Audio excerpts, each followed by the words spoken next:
Love and health form the foundation. Love and health Well, form there the you go. foundation Are you gonna and do the pillars intro that video? support all that you do to create fulfillment and success in every aspect of your life. Love within us guides our paths while our health enables us to drive forward. The two are inseparable and vital for growth and reaching your fullest potential. Welcome to Love and Health in America with Dr. Doohi Lee, Mary McMahon, and Gens Johnson. Dr. Lee is an international speaker, author, inventor of the Diamond Matrix, and medical director of Advanced Surgical Arts. Mary McMahon is a certified financial planner committed to maximizing your financial success.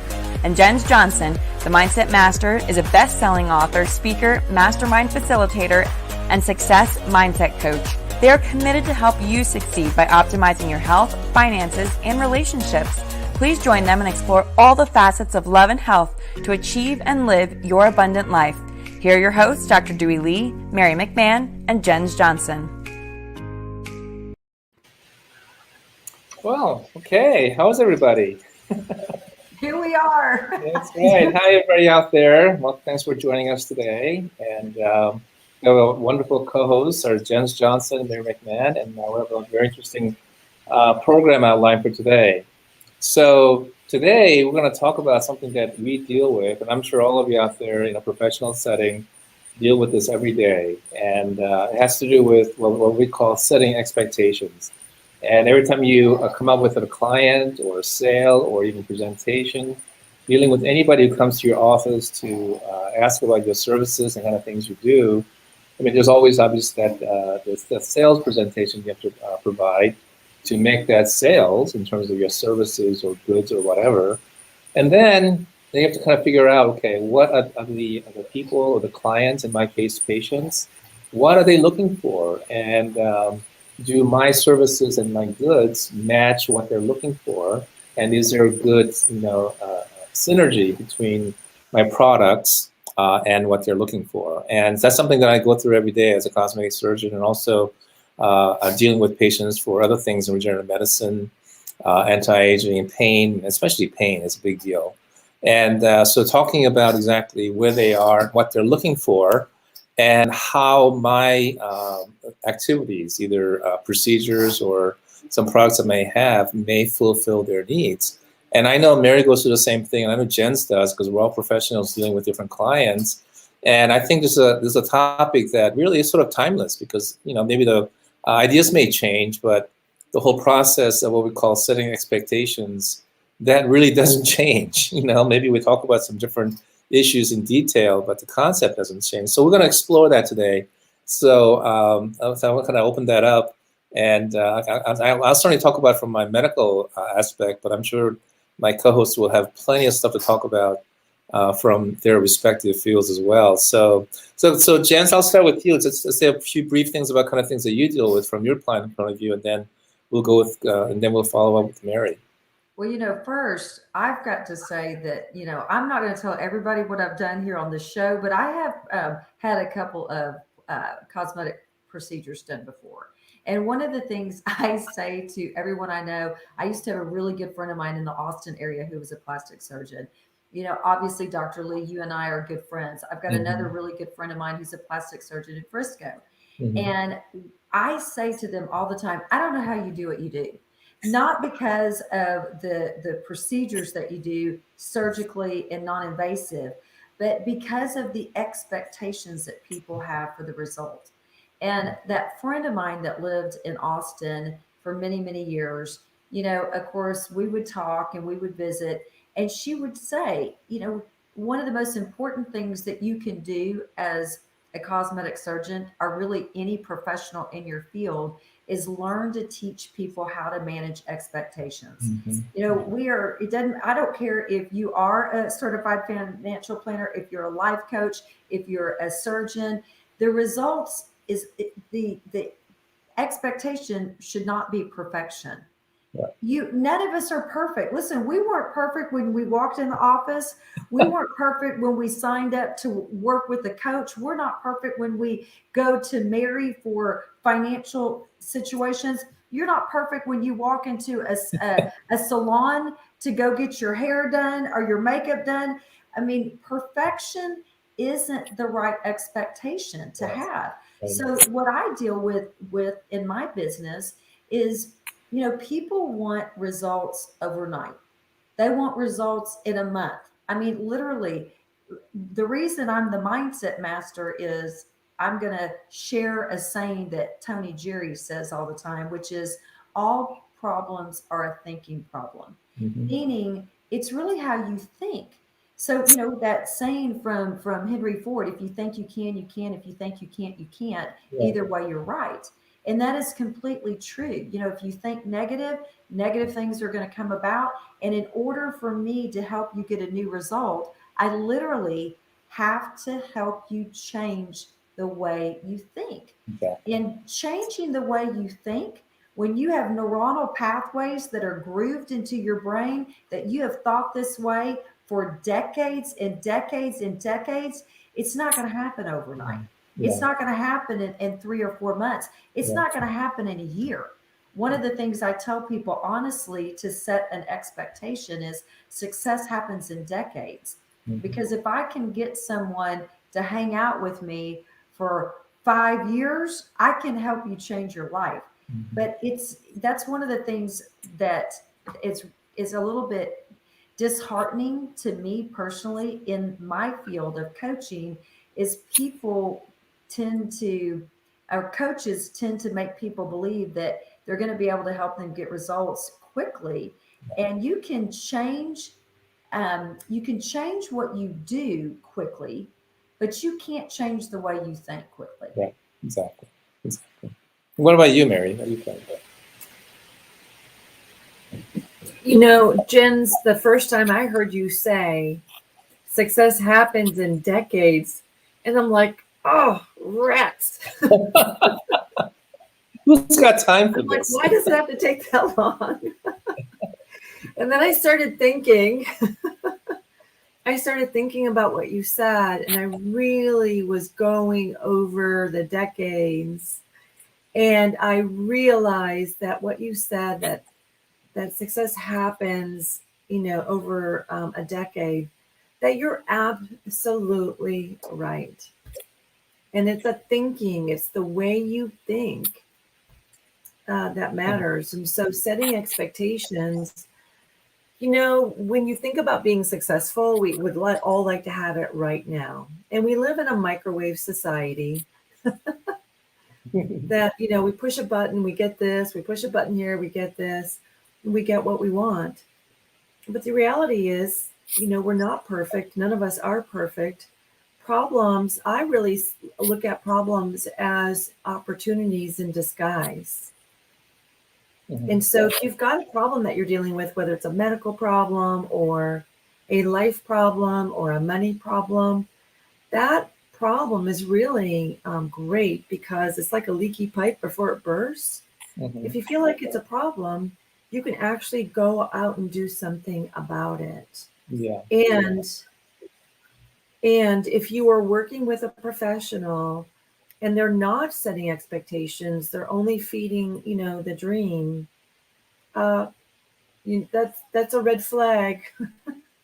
That's a red flag to you as the consumer in working with whatever professional you're working with. If they're promising, if you're going in and you want the moon, and hey, no problem with wanting the moon because we all want the moon and the stars and the sun. That's human nature.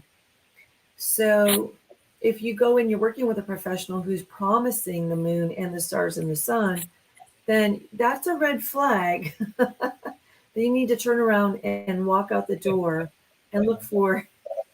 Seriously, people get into so much trouble when they think that, oh my gosh, this person said, oh, I like this person, or this person looks so nice and they sound so nice, and I like what they're saying and they're promising me all of this, and they're not really setting expectations for what's realistic and what the time frame is. And people get in my field, people get bilked. People go broke. People lose their money. They get swindled. Yeah. There's so many scams going on. Yeah. They go down to Dr. Lee in your field of plastic surgery. People go down to Mexico and they come back looking like half cat, half dog. I know. And then they want you to fix it. And then they want you to fix it. I know. Oh my God, I went here, I went there. Can you fix this? But guys, yeah, you're on, both of you are talking, from a much more global perspective of managing expectations, because obviously coaching field and financial field is the same thing. People want the best and absolutely everything that they're dreaming about. They want that right there, and they want it tomorrow. They want it yesterday, and that's what I encounter as from a surgical point of view, cosmetic surgery. All the consultations I do with different appearances, face, breast, body, whatever. And there's an old saying in surgery that if you discuss things before surgery, about the different things that can happen, then it can be a complication or an explanation. If you talk about it after surgery, then it's an excuse, even though the patient has already had these certain conditions, physical conditions that cause, that result in certain asymmetries or whatnot. That's already been there. But if you don't talk about it and point that out, and the patient recognizes afterwards, then all those things that happen is really considered an excuse. It's like, well, you didn't tell me this, so now you're telling me I had this, so you're just making excuses for your bad surgery. So, I mean, the biggest part of me in terms of setting expectations really has to do with education. I mean, I spend so much time in my consultations educating patients, not only about their requests, okay, and let's say somebody comes in, they want, bigger breast augmentations and liposuction is something I do very commonly, but breast augmentation, I want, the body. And so what I have to do is really teach them how to look at their bodies, sometimes for the first time, because I tell you, it's amazing. We always look at ourselves every day in the mirror, sometimes full-length mirror, and looking at yourself in the shower. It's like, oh my God, I look like this. But they all have a different perspective of what they're seeing. People really do not perceive their asymmetries and their own imperfections. Obviously, if you had a gross distortion, they'll see that. But the subtle asymmetries of the difference in breast size or difference in your face, the different perspective of your face and your eyes and all those kind of things, they just don't see it. And even the posture of how they stand, they don't perceive that. So I have to literally put them in front of a mirror, and I have to go through every little characteristic, not necessarily flaws, but that's just how they're built. But even their shoulders, one is up higher and lower, which affects, let's say for a woman, their position of their breasts and even their position of their hips and how the body looks. And people don't realize, oh my God, I never knew I stood like that. Or some might have a scoliosis, a little curvature of the spine, and they never realized that either. So I literally spend a long time going over all these little tiny details of their bodies. So when they're done with surgery, they realize, okay, he went over this. I had this before, because I always tell them, after, let's say, breast augmentation, after you have implants done, I'll tell all my, usually it's young women, you're going to be staring at your breast like you've never ever done before in your life. You're going to look at every little thing. You're going to say, well, this nipple's higher, that nipple's here, or this is big, or this is out, or whatever. Every little thing that you see, you're going to say, I never had this before. Dr. Lee caused this. Oh my God, he's so bad. You're going to be really upset. But this is very natural. So I have to tell them, listen, this is all implants do are magnify things. They're like magnifying glass. Okay, they don't fix anything. All they do is make things bigger. And when things are bigger, any little details, asymmetries are going to be magnified as well. So all of a sudden, you're going to realize, oh, this is higher, this is low, this is that. And it's like, I never had this before. Where did this come from? So, and same thing with the, body contouring and even the face. I mean, people don't really, really realize the asymmetries they have in their faces. And so I have to teach them how their cheekbones are different, how the lip is different, our chin is different, their face is different. One is narrower than the other side. I mean, all this little minutiae detail. They look in the mirror, it's like, oh my God, I never had any idea I look like this. This is how God made all of us. We're like this. It's not just you. Every single person's like that. I'm like that. Everybody's like that. That's the way it is. We all are, And I tell them it has nothing to do with your beauty, because those little characteristics is what actually confers beauty. I mean, if you look exactly symmetrical, I would say you're going to look like, C-3PO in Star Wars. You're a robot, and you're perfectly identical and symmetric. No human looks like that. So this is part of, what we are. But You need to understand this. So after I do my procedure on you, I don't want you to get upset that, oh my God, my face is crooked or this or that, because it's just going to appear that way. And so, I mean, I don't know about how you deal with your clients and expectations, but really a big part of my setting expectations is, number one, teaching them, so education. And number two, really bringing down their, we talked about this before, both of you, about the sense of reality. Okay, this is what you really have, and what can be possible based on the technologies that we have and the skills that we have. And then third is defensive, because you have to kind of protect yourself as a professional. And if you teach them properly and they understand what is there and what is possible and what is probable, then after the procedures and all your consultations, then they'll be a lot more realistic in how they deal with the results of your coaching and your financial advice. So those are the three main, I think, ideas behind spending time, me with my patients and all of you with your clients. And I want to get your perspective on, I know I spent a long time talking about this, but I think there's a lot of similarities in terms of how we approach this. So what do you think, James? Well, Dr. Lee, what I was going to say is, how come men that have beer bellies and no hair, or why do they think they look so great, and women who are beautiful drop dead, why are they so hard on themselves? I think it's called the male ego. Does that have something to do with the society in which we live? A little bit, yes. That has lots of. So it's interesting because so much boils down to a person's individual self-worth. Right. And people don't realize that sometimes. Sometimes they don't want to discuss that. I've got a friend of mine by the name of Vince Nelson, and he and his wife they're authors. They do a lot of different things. And he wrote this book, and he talked about how, those beach balls that you blow up, so that it's full of air.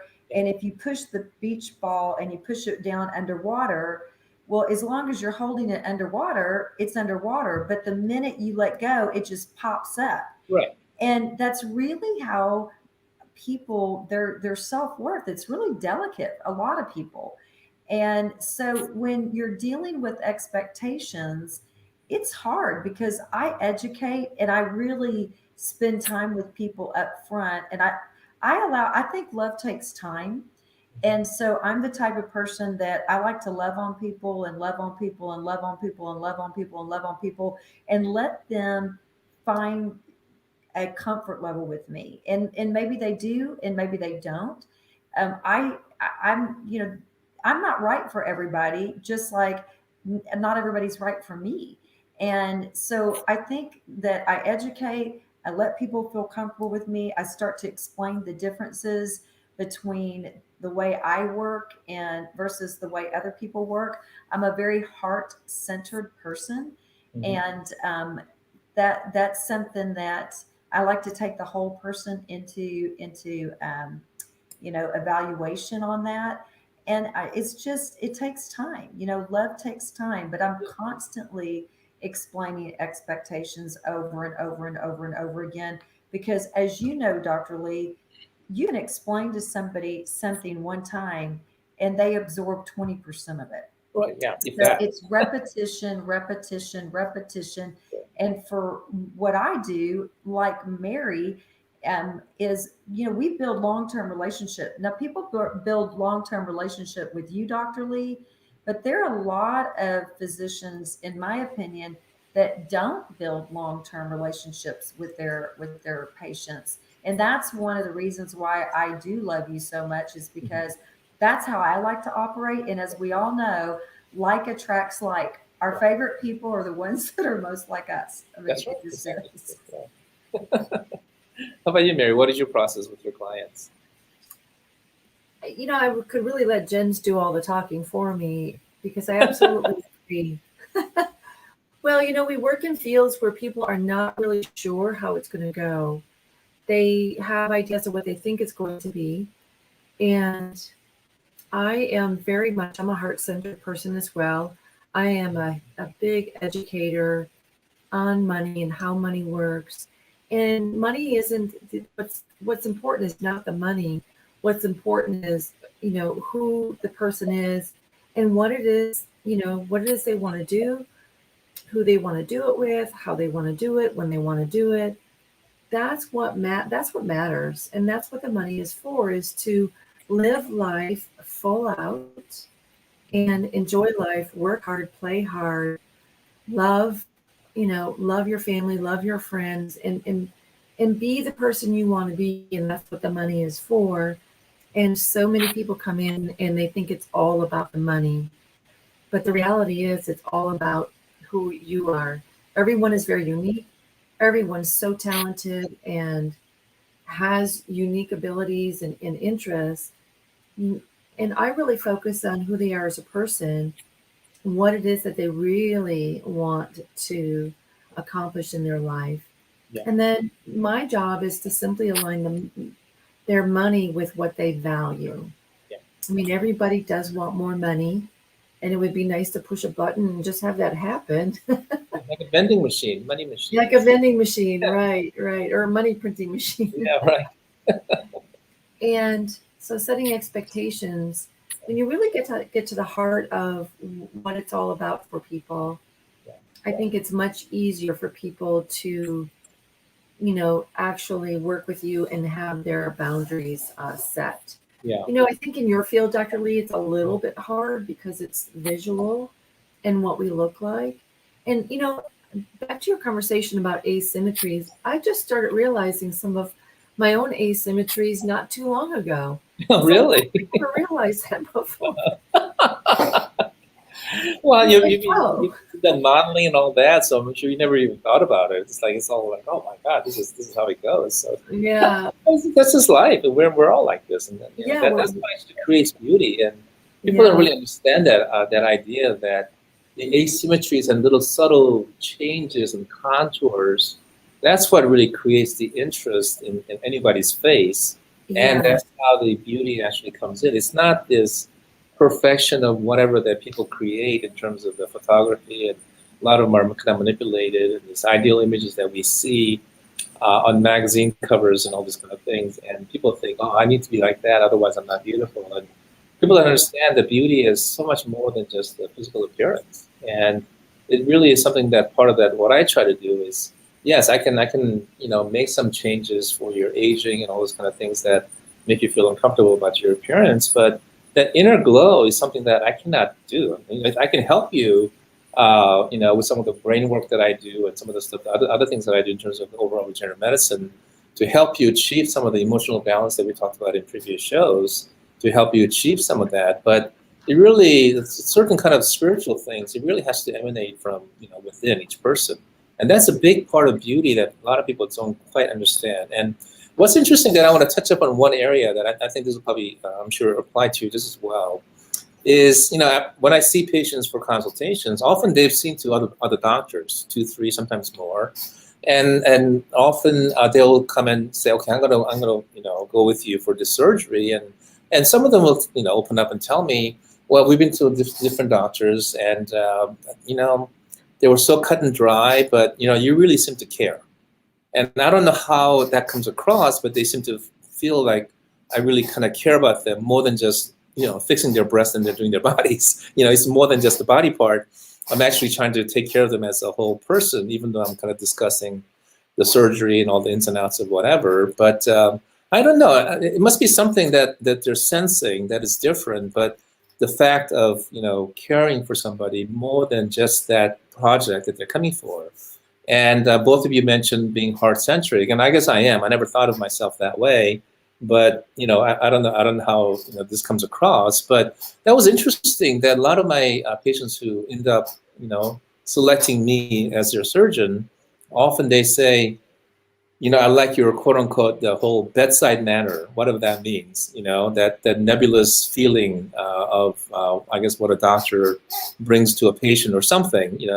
I've been a doctor for a long time. I still don't understand bedside manner and how people perceive your bedside manner and how that makes or breaks a relationship. And that's been really interesting thing to realize, that people are selecting me not only for my surgical skills, hopefully they're pretty good, but really is more of their sense of me caring for them more than just a, quote unquote surgery, but really as a whole person. And I'm sure you come across that as well. It's that connection that you build with your clients. That's what makes or breaks a business deal. So what do you think, Jen? I think, go ahead, Mary. For me, Yeah, go ahead, Jen. Whatever you like, whichever one. Yeah. For me, having that kind of a connection with another human being really allows me to be of service to them for what matters to them. Yeah. And what I remember one of my clients said to me, she said, you know what? She said, I've known you for a long time. And she said, you know what? I really get that everything that we do together is about me. It's not about you at all. And I said, I'm so glad that you got that, because that's what it is. It's all about you. And people come to me and they don't necessarily feel like they're in control, because it's usually problems that motivate people, not all the time, but it's usually problems that motivate people to take action. And what I like about how I work and with clients, which is reflective of what my practice is built on, is people find that they are in control of their financial world. And people want to feel like they're in control of their financial world. And they want to feel like it really is representative of who they are. One of the things I love about what Mary does and how she does it, as well as you, Dr. Lee, is the comprehensive approach to a person. And I'm the same way. And that is something that we share, being heart centered. When I was working in corporate America as a manager, supervisor type of role, I would tell people from the very beginning, I care about you more as a person than I do as an employee. And it will always be that way. And I feel that way regardless of what my relationship is with someone. Is at the end of the day, I care about them as a person first. And when you said, Dr. Lee, and you talked about the inner glow that a person has, and that really is your self-worth, your self-esteem, your happiness, your spirituality. That's really what makes a person who they are. And that does shine through.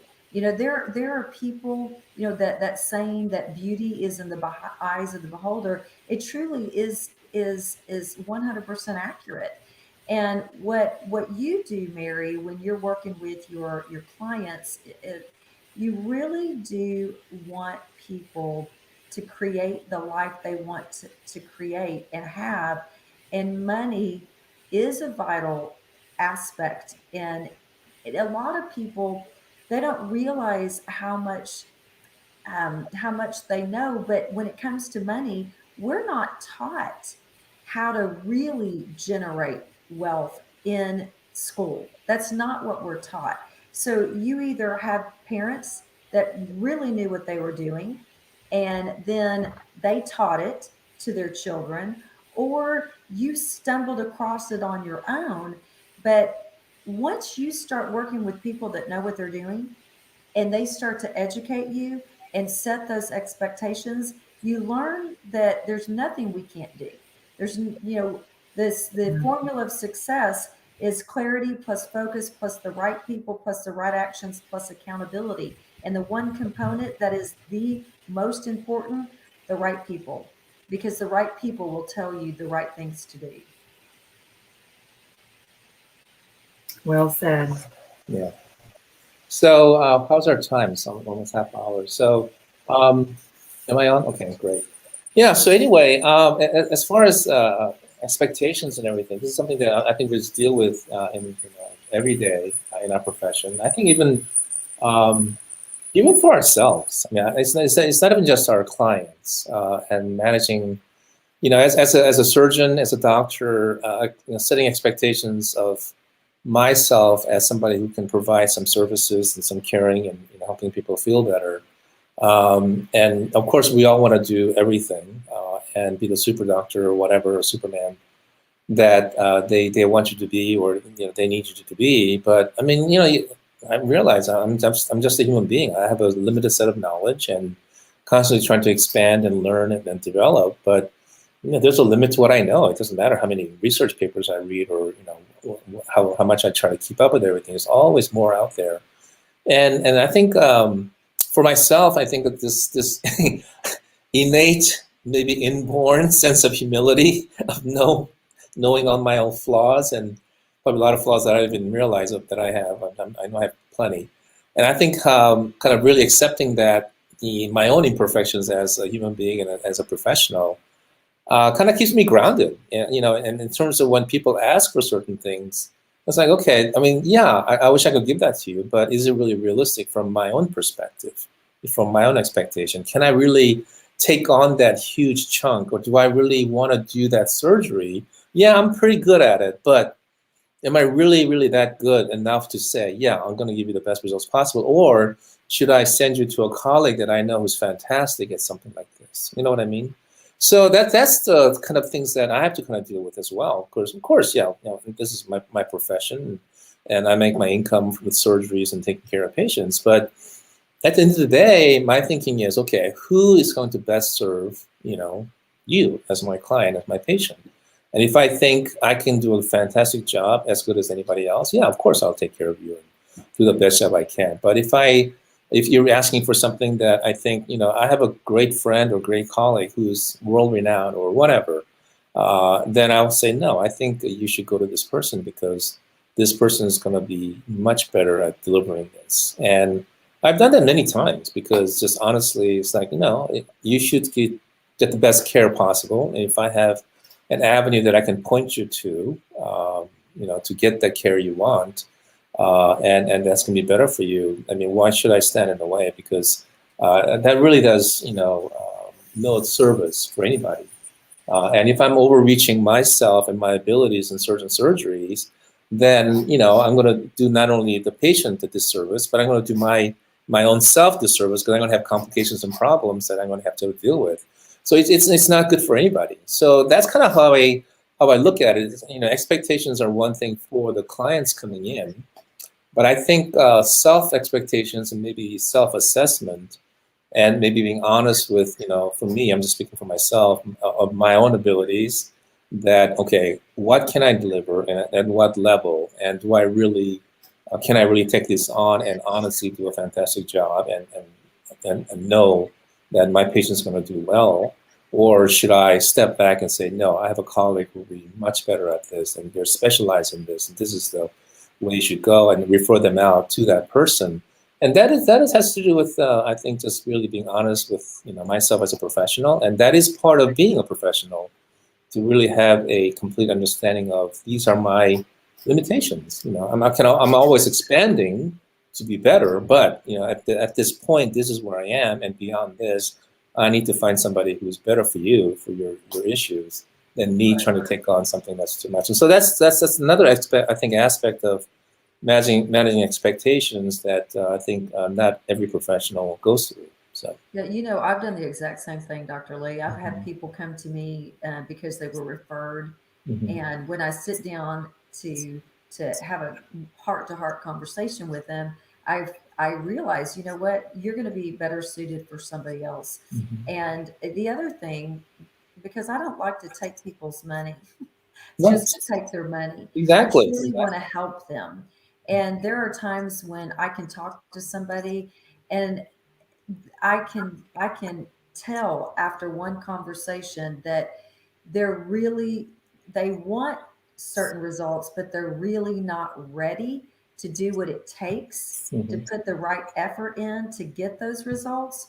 And one of the things that I've had tremendous success with is I'll get them into my mastermind. It's one of the reasons I started my mastermind 5 years ago, because if you're working one-on-one with someone and you're just not ready to make the changes and do the things that you need to do, you're wasting I don't want to say you're wasting time and money, because hopefully you're getting something, but you're not going to end with the results you want.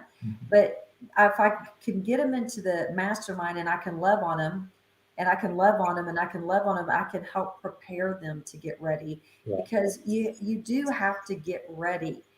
And I love that saying that just be ready so you don't have to get ready. And that really is true. Preparation, it is so vitally important to be prepared. One of my favorite sayings that Mary says is, you know, financially, if you're prepared, opportunities come across your path a lot more than problems. And when you're in a good, powerful place, you're able to take advantage of those. So preparation is key in all areas. So how about you, Mary? Yeah, you come across situations where you think, okay, I need to step back and think about the best, scenario for your client, even though we don't like to do everything possible. That's all I ever think about. Yeah. I do. When I meet with people that I haven't met with before, the number one thing I want to know is all about them and what they're interested in. Because what I need to ascertain is, am I the right professional for them? Yeah. If, who would be the right professional for them? And like you, Dr. Lee, and like you, Jens, I've received referrals in, and I'm not really the right person for them. And then I will actually take on making a connection with them so they're very strongly connected with the person who could actually help them. Mm-hmm. Mm-hmm. Much better than I do. But that's all I ever think about is, how can I be of service to my clients? Am I the right person to do this job? Sometimes, I work as a team, because I do certain aspects about money, but, there's real estate, which you need real estate professionals and banking professionals, and you need accounting and tax professionals and attorneys. And so I'm very, very, very clear about what my boundaries are. And that's what I'm listening for. I really want to know what it is that they need, what it is that they want, and can I help them? If I can help them, I will share with them what I can help them with and what they need help with in other areas of expertise.